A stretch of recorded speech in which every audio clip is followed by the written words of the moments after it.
Ladies, thank you. The first 10 years, can you even remember back that far? Because we've got 30 years of Artown behind us now. Christine, good to see you. This 30-year, retrospective, does it seem like just yesterday, or does it boggle the mind where it's come to this point? Both. I remember so well our opening night, but at the same time, I am so impressed and amazed every year that the caliber just keeps going up and up. Yeah, in large part due to Beth McMillan. Beth, when you started with Artown, you weren't the executive director the whole time. No. Your role was what and when? I joined Artown in 2001 as a part-time employee as the festival manager. What was the hardest part about putting on Artown way back then in the late 90s, well, mid-90s really, 1996, to today, some 30 years later? Is it the same heavy lift, or does the city have this thing down now, permitting, calendaring, everything else? Well, back then we didn't actually, we just did it. What do you mean just did it? Well, because I worked for the city and I staffed the commission, and I had been the planner on the amphitheater, I just said, well, we've got a place to do it, and I just said that's what we're going to do, and nobody said no. So it was easier then. Things have changed a little bit. Yeah.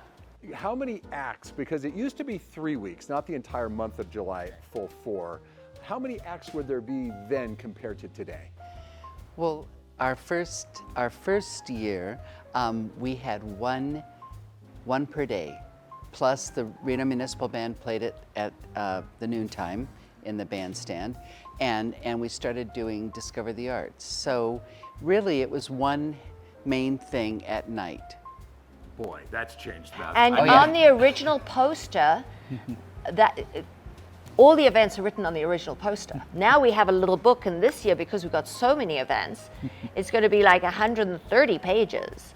And the first year, everything was written on the poster. Yeah, you have booklets now, and it's multiple events and multiple venues in a single day for the whole month, an enormous lift. What has this done as you look back to the city of Reno? Well, honestly, the Arts Commission was hoping it would help revitalize downtown, and I really think it has.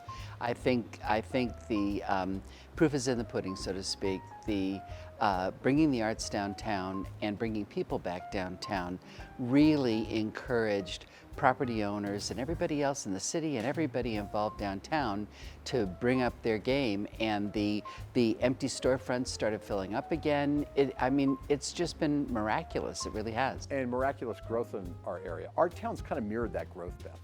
Yeah, I really believe that it has. You know, when Artown did not make these other things happen, but Artown created the path for all these other organizations.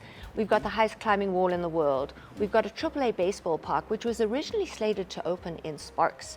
That's in downtown. We've got an urban kayak course. You know, you've got all this going on in downtown that wasn't there before Artown started. Well, ladies, thanks for being the vanguard for change and cultural growth in our area. You both should be very, very proud looking back at 30 years and what you did back in the 90s to where we are today. And appreciate your time and everything you've done. Thank you for having us. Thank you.